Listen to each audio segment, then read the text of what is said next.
우리 함께 말씀 보도록 하겠습니다. 오늘 하나님께서 우리에게 주시는 말씀은 요한계시록 3장 20절에서 21절까지의 말씀, 제가 가지고 있는 성경으로 신약성경 402페이지입니다.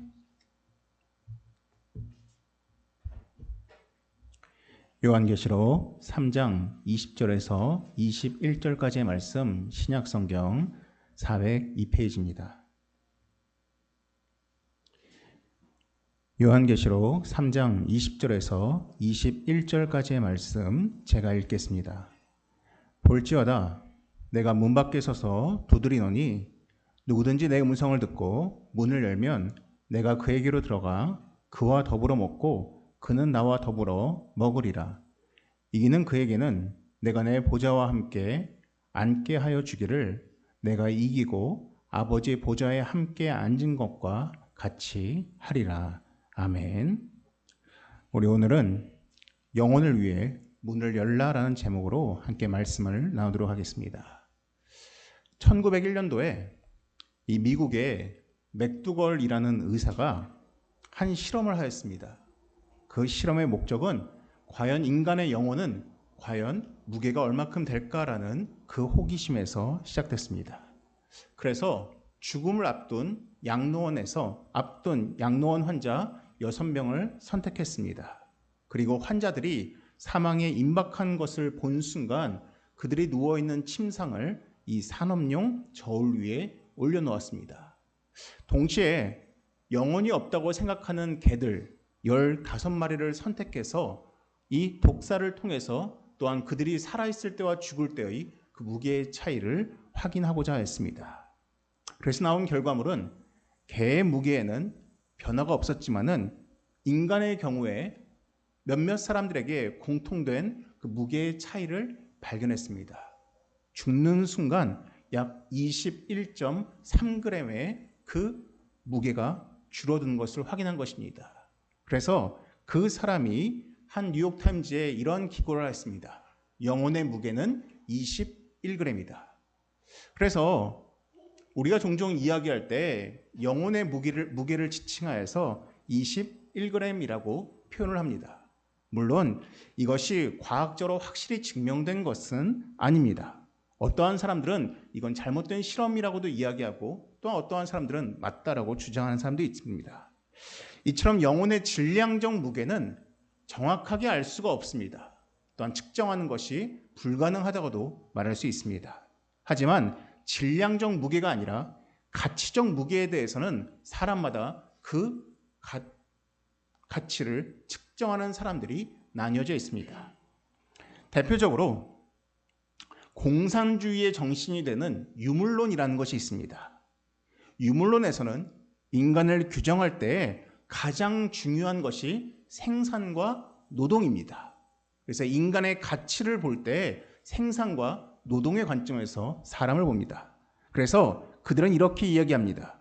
인간은 생산을 중심으로 사회적 관계를 맺으며 생산력이 사회의 토대가 된다라고 이야기합니다. 왜냐하면 이 유물론이라는 것은 인간은 세상은 모든 것이 다 이 물질적인 것으로 형성되어 있다라고 생각하기 때문입니다. 그래서 이러한 공산주의의 유물론은 눈에 보이지 않는 것들에 대해서는 가치를 폄훼합니다. 아니, 존재가 없다라고 부정을 합니다. 그래서 그들은 종교나 영혼, 정신, 관념 이러한 철학들에 대해서는 가치가 없다라고 이야기합니다.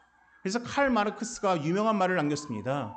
종교는 인민의 아편이다라고 이야기했습니다. 왜냐? 유물론적 관점에서는 영혼이라는 것은 존재하지 않고 모든 것은 생산이 중심이기 때문입니다.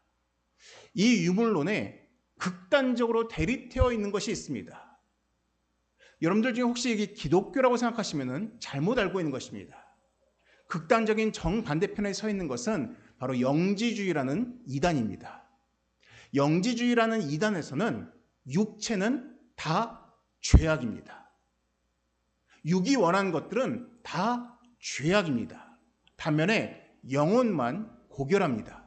그래서 영지주의라는 이단에서는 예수님께서 인간의 육체를 입고 이 땅에 오셨다는 사실을 부정합니다. 왜냐? 하나님 같은 그러한 신적인 거룩한 존재가 이러한 썩은 육적인 육체를 입고 올 수는 없다라고 생각하기 때문입니다. 그래서 그들은 예수가 진짜 이 땅에 왔다라고 믿지 않습니다. 영혼만 왔다라고 이야기를 합니다. 이것이 바로 유물론의 극단적인 대립을 이루고 있는 영지주의입니다. 그렇다면 과연 우리 기독교는 어떠한 가치를 추구하겠습니까? 저는 이것을 잘 드러내주는 말씀이 바로 앞에 나와 있는 요한 3서 1장 2절의 말씀이라고 생각합니다.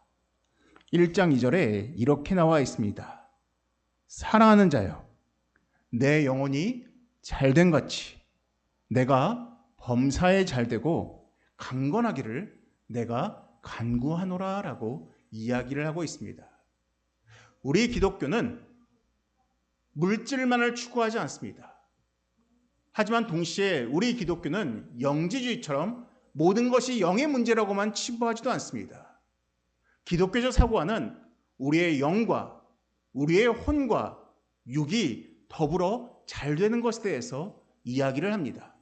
물론 여기 말씀에 나와 있듯이 가장 우선권은 바로 우리의 영혼입니다.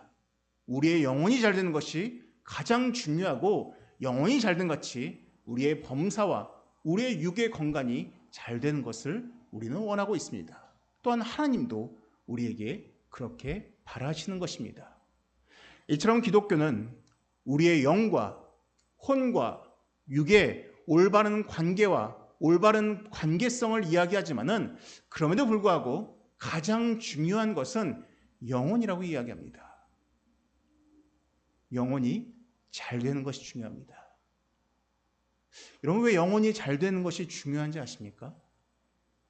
하나님께서 인간을 창조하실 때 흙으로 사람을 빚으시고 그 인간에게 무언가를 불어넣으셨습니다.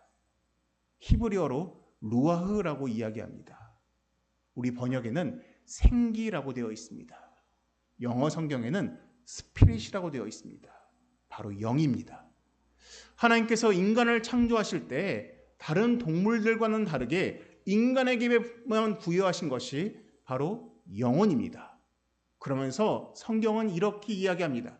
하나님께서 우리 인간을 자신의 형상을 닮게 지으셨다라고 이야기합니다. 즉 우리가 하나님을 닮았다라고 말할 수 있는 것은 바로 우리에게만 허락하신 바로 영혼이 있기 때문입니다. 그래서 영혼은 우리가 하나님의 백성이라는 DNA와도 같습니다. 우리의 영혼은 하나님의 자녀라는 그 증거이기도 합니다. 그렇기 때문에 우리의 영혼을 잘 다루는 것, 우리의 영혼을 관리하는 것, 우리의 영혼이 잘 성숙하고 성장하도록 가꾸는 것은 우리의 영과 혼과 육에서 가장 중요한 것이라고도 할 수가 있습니다. 그럼 과연 우리는 어떻게 우리의 영혼을 잘 다룰 수 있겠습니까? 잘 관리할 수 있겠습니까? 여기에 대해서 하나님께서 우리에게 가르쳐 주신 가장 확실한 방법이 있습니다. 바로 오늘입니다. 안식의 날 주일입니다. 아까 서두에 말씀드린 것처럼 공산주의의 유물론적 사고관에서 인간의 존재는 생산에 기반을 두고 있습니다. 인간이란 존재는 노동과 직결되어 있습니다. 그래서 그러한 관점에서 오늘 이 안식일을 보는 관점은 무엇입니까? 나머지 6일을 열심히 일하기 위해서 이 7일째 안식일날 쉬는 겁니다. 6일날 열심히 일하기 위해서 이 7일 안식일날 기름칠을 하는 겁니다. 이게 바로 유물론적 사고관에서 보는 안식일입니다.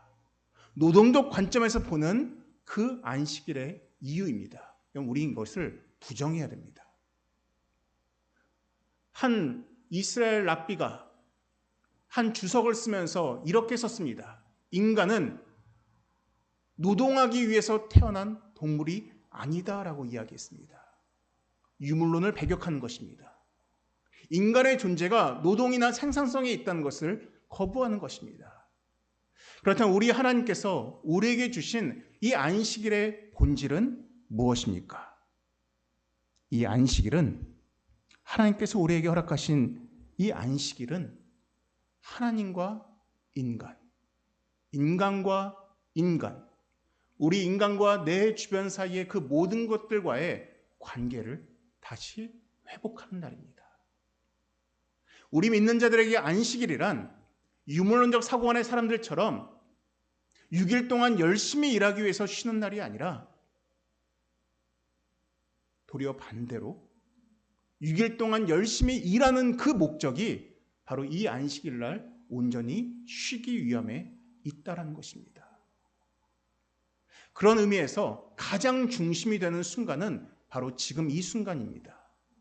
예배의 시간입니다. 이 예배의 시간을 통해서 우리는 하나님과 우리 사이의 관계를 회복합니다. 또한 나라는 존재가 하나님의 형상을 닮은 나라는 존재가 어떻게 살아야 될지를 다시 한번 깊게 묵상하는 날입니다. 또한 예배 이후에 여러분들이 각자의 처소로 돌아가서 나와 내 가족과의 관계, 또한 나와 내 사물과의 관계를 어떻게 정립할지를 온전히 회복하는 날입니다.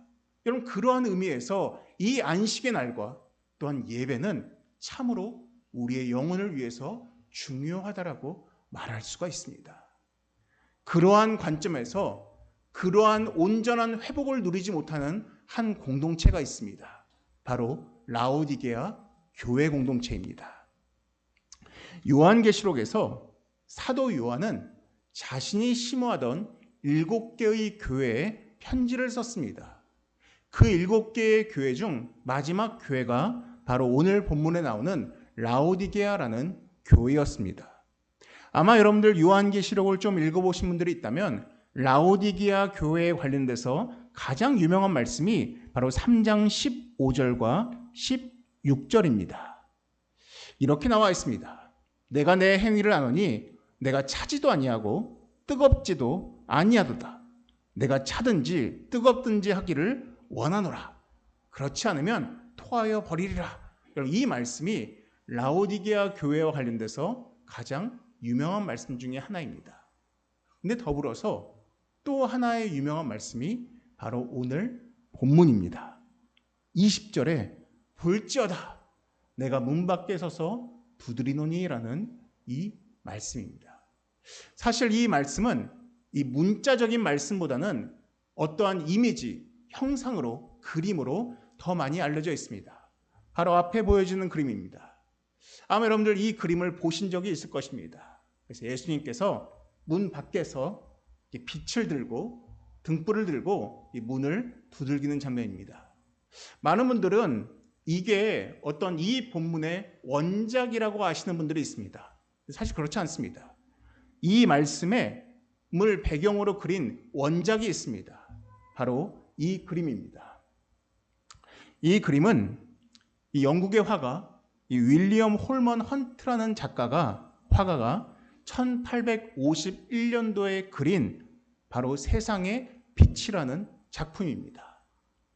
이 홀먼 헌트가 이 작품을 그리고서는 이러한 말을 남겼습니다.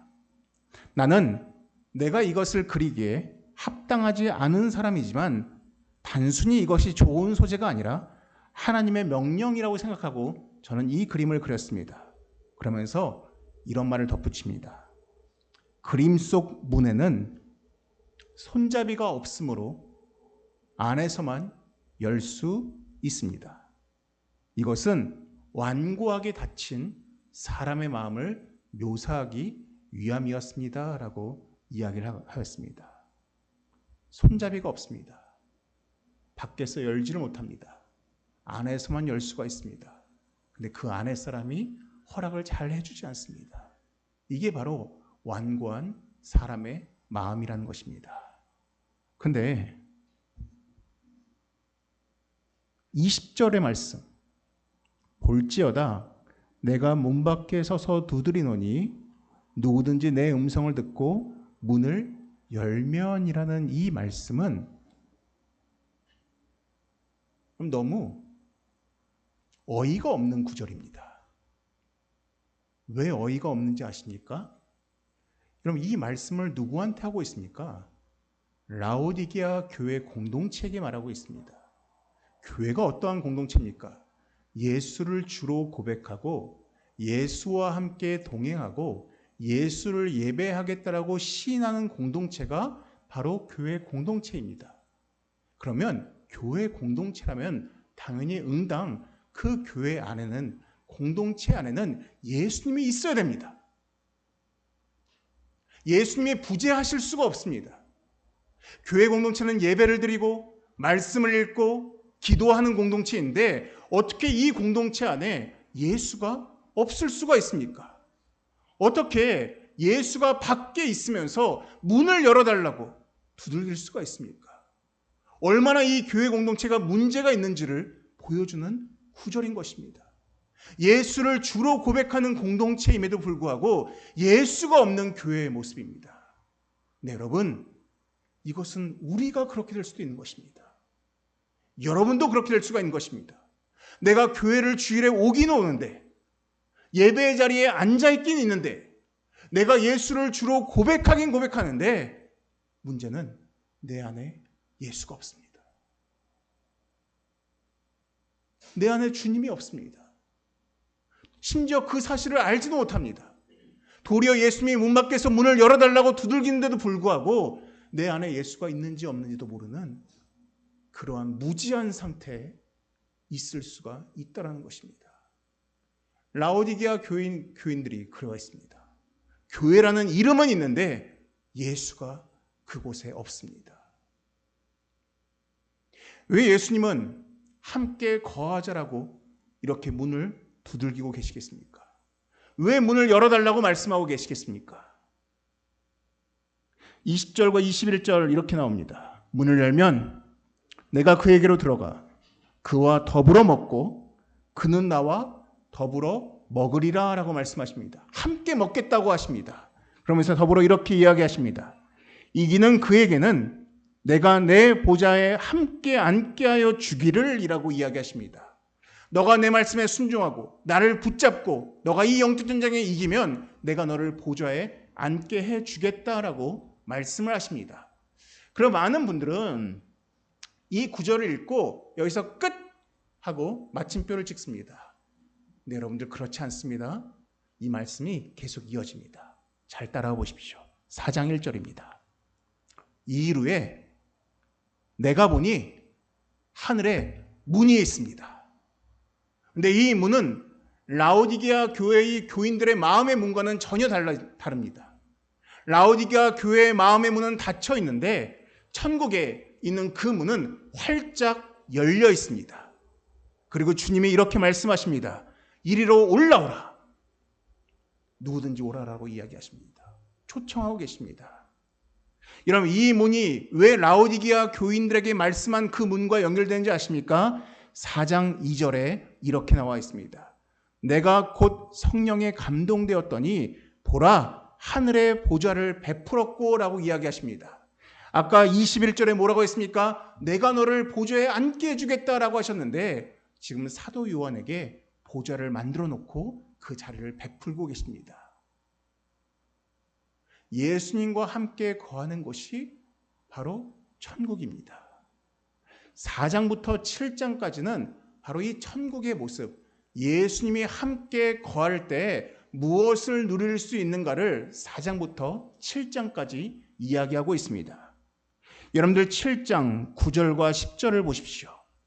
요한계시록 7장 9절과 10절을 보시면 하나님과 함께 거하는 그곳에서 어떠한 일이 벌어지는지를 보여주고 있습니다. 이후에 내가 보니 각 나라와 족속과 백성과 방언에서 아무라도 능히 셀 수 없는 큰 무리가 나와 흰옷을 입고 손에 종려가지를 들고 보좌 앞과 어린 양 앞에 서서 큰 소리로 외쳐 이르되 구원하심이 보좌에 앉으신 우리 하나님과 어린 양에게 있도다라고 하면서 찬양과 예배를 드리고 있습니다. 하나님께서, 예수께서 우리의 마음 문을 열고 함께 거하자고 말씀하시는 그 자리는 바로 예배의 자리입니다. 하나님을 예배하는 자리입니다. 하나님을 찬양하는 자리입니다.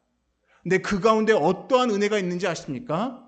이 7장의 마지막 구절에 나와 있습니다. 16절과 17절입니다. 요한계시록 7장 16절과 17절 말씀 우리 함께 한 목소리로 읽겠습니다. 시작.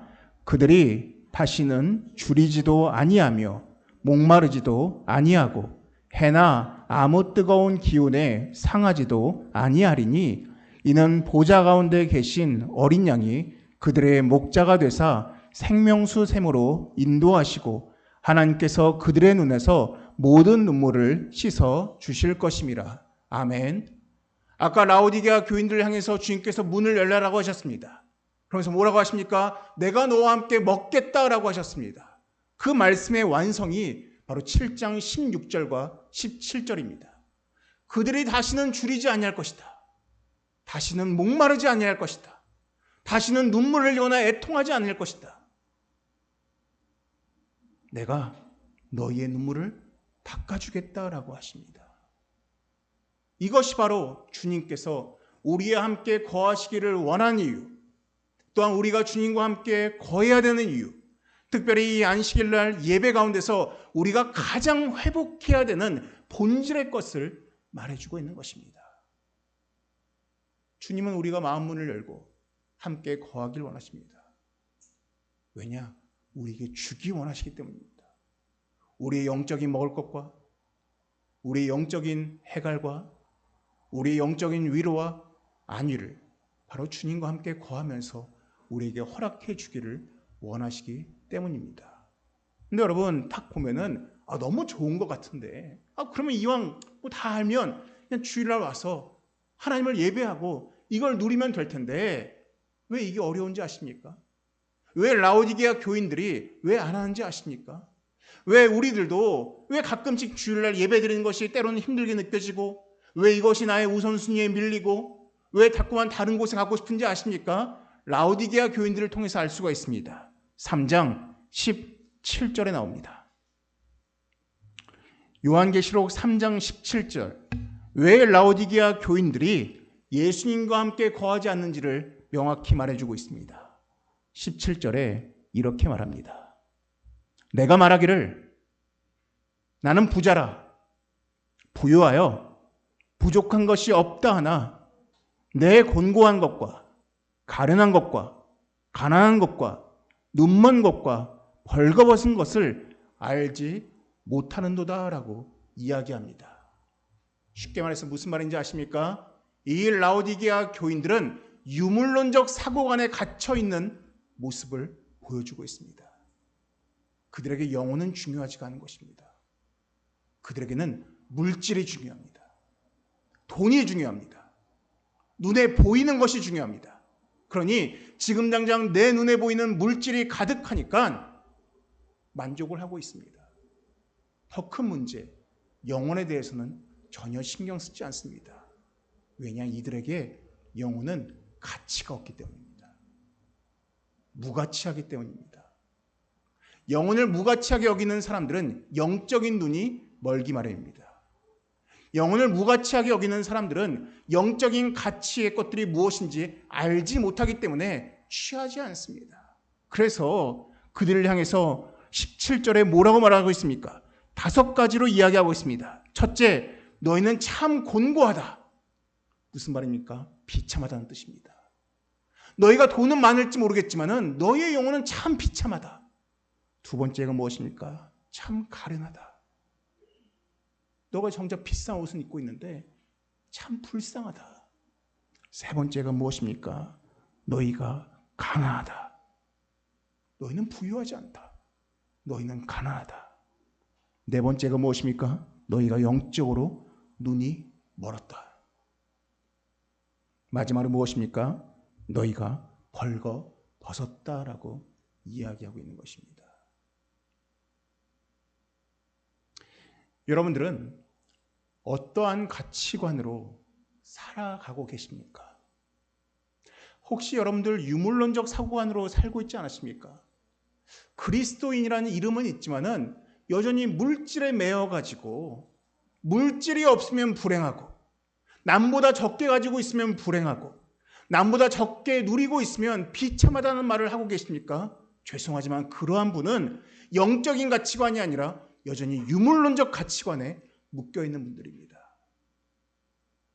오해하지 마십시오. 성경은 영과 육과 혼이 잘 되어야 된다고 이야기합니다. 그것이 무가치하다고 말하지 않습니다. 하지만 가장 중요한 것은 영혼이라고 이야기하고 있습니다. 그렇다면 우리가 어떻게 해야겠습니까? 18절에 이러한 말씀이 나옵니다. 내가 너를 권하노니 내게서 불로 연단한 금을 사서 부요하게 하라라고 이야기합니다. 불로 연단한 금을 사서 부요하게 하라고 이야기합니다. 물질적인 금을 소유하는 것에 너의 우선순위를 두지 말고 너의 영적인 연단과 수련을 통해서 영적인 부유함을 더 추구해라라고 이야기하는 것입니다. 때로는 말씀을 읽고 때로는 기도를 하고 때로는 묵상을 하면서 나의 영혼을 단련시키는 것입니다. 나의 영혼을 연단시키는 것입니다. 그러면서 내 영적인 부유함을 취하는 것입니다. 물질적인 부유함에 취해서 영적인 연단을 소홀히하는 것이 아니라 너의 영적인 연단과 훈련을 통해서 영적인 부유함을 취하라는 것입니다. 두 번째가 무엇입니까? 흰 옷을 사서 입어 벌거벗은 수치를 보이지 않게 하라라고 이야기를 합니다. 제가 직전 교회에서 사역할 때 한 권사님이 계셨습니다. 이 권사님이 신앙생활을 하신 지 무려 60년이 됐습니다. 모태신앙 그리스도인이었습니다. 그리고 은퇴를 앞둔 지 이제 한 5년쯤 되신 분이었습니다. 그런데 이분이 지역장을 맡고 계셨는데 제가 그 지역 담당 교구장으로서 제가 신방을 간 적이 있습니다. 제가 이 집을 갔는데 저희 청담동에 거주하는 분입니다. 올라갔더니 그 엘리베이터가 딱 한 대가 있습니다. 그 집만 가는 엘리베이터입니다. 딱 가서 이제 신방을 가기 위해서 딱 주차장에 들어갔는데 지하 주차장에 진짜 한국 차가 없습니다. 국산 차가 없습니다. 다 외제차입니다. 참고로 그분 차가 이제 벤틀리라는 차량인데 제가 그분 이제 옆에 딱 주차를 해놓고 올라갔습니다. 제가 이제 그 거실에서 신방 예배를 드리기 시작했습니다.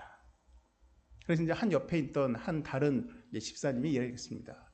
권사님 참 행복하시겠어요. 얼마나 하나님께서 주신 복이 많으세요 하면서 이런 얘기를 했습니다. 권사님 얼굴이 어두워집니다. 그러면서 이런 얘기를 하는 겁니다. 집사님 그런 말 하지 마라. 우리 윗집에는 그 CJ 계열 사장님이 살고 계시는데 그분 너무 부자다. 자기 너무 부럽다. 내가 우리 집을 보면서 그 집은 펜트하우스인데 거길 가보니까 너무 초라해 보이더라. 그래서 요즘 마음이 너무 괴롭다라고 하시는 겁니다. 제 마음속으로 그런 생각이 했습니다. 이분은 권사님 딱지 떼야겠다.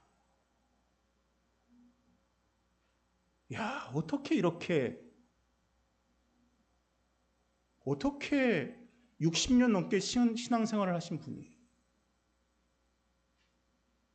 어떻게 하나님이 주신 많은 것들의 복을 귀하게 여기지 않고 무엇보다 그리스도인이라는 이 영적 가치가 있음에도 불구하고 어떻게 윗집의 펜트하우스를 비교하면서 불행하다고 이야기할까? 제가 사실 연세가 있으신 분들한테는 직설적으로 잘 얘기하지 않습니다. 왜냐? 고치기가 어렵다고 생각하기 때문에 잘 권면하지 않습니다. 제가 참지 못하고 제가 이런 말을 했습니다. 권사님, 그러시면 안 됩니다.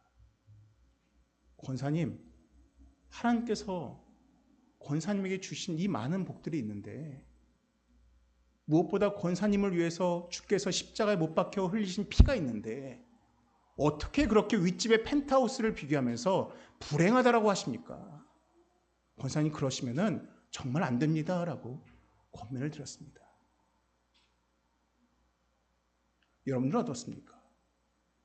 지난 한 주 동안 여러분들의 입술에는 영적인 가치와 유물론적인 가치 중에서 어디에 더 치우친 고백들을 하셨습니까? 감사와 행복을 이야기하셨습니까? 아니면 비교와 열등감에서 괴로워하고 슬퍼하셨습니까? 라오디게아 교인들은 유물론적 사고관에 빠져있기 때문에 심지어 예수가 없다는 사실도 영적인 눈이 멀어서 보지를 못하고 있습니다.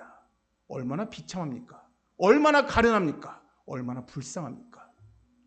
여러분, 우리의 추구하는 바는 물론 우리가 열심히 일하고 열심히 노동하고 열심히 부를 쌓는 것, 그것도 분명히 중요하지만은 더 중요한 것은 우리의 영혼을 관리하지 않으면 아무리 많은 걸 가져도 불행할 수밖에 없다는 것입니다. 하지만 우리가 주님과 함께 거하는 삶을 살면 요한계시록 7장의 마지막 절에 나와 있듯이 우리의 영혼이 줄이지도 않고 목마르지도 않고 우리의 눈물을 씻기시는 예수 그리스도의 위로를 우리가 얻을 수 있다라는 것입니다. 사랑하는 성도 여러분, 우리는 라오디게아 교회처럼 되지 않았으면 좋겠습니다. 교회라는 이름이 있음에도 불구하고 예수가 우리 교회 문 밖에 있는 그러한 멍청한 공동체가 아니라, 어리석은 공동체가 아니라 참으로 예수와 함께 거하면서 그 무엇보다 우리의 영혼을 연단시키고 우리의 영적인 눈을 열게 하면서 우리의 예수께서 허락하시는 영적인 가치를 취할 수 있는 주의 백성들 되시기를 주님의 이름으로 축원합니다. 기도하시겠습니다. 사랑이 많으신 하나님 아버지, 참으로 우리의 삶이, 우리의 영혼도 잘 되고 우리의 범사가 잘 되고 또한 우리의 육적인 강건을 누리기를 소망합니다.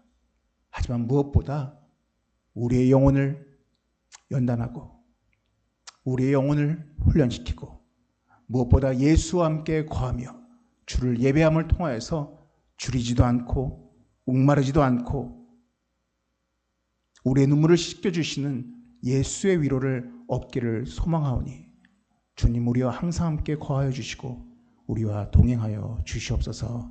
이 모든 말씀 예수님의 이름으로 기도드립니다. 아멘.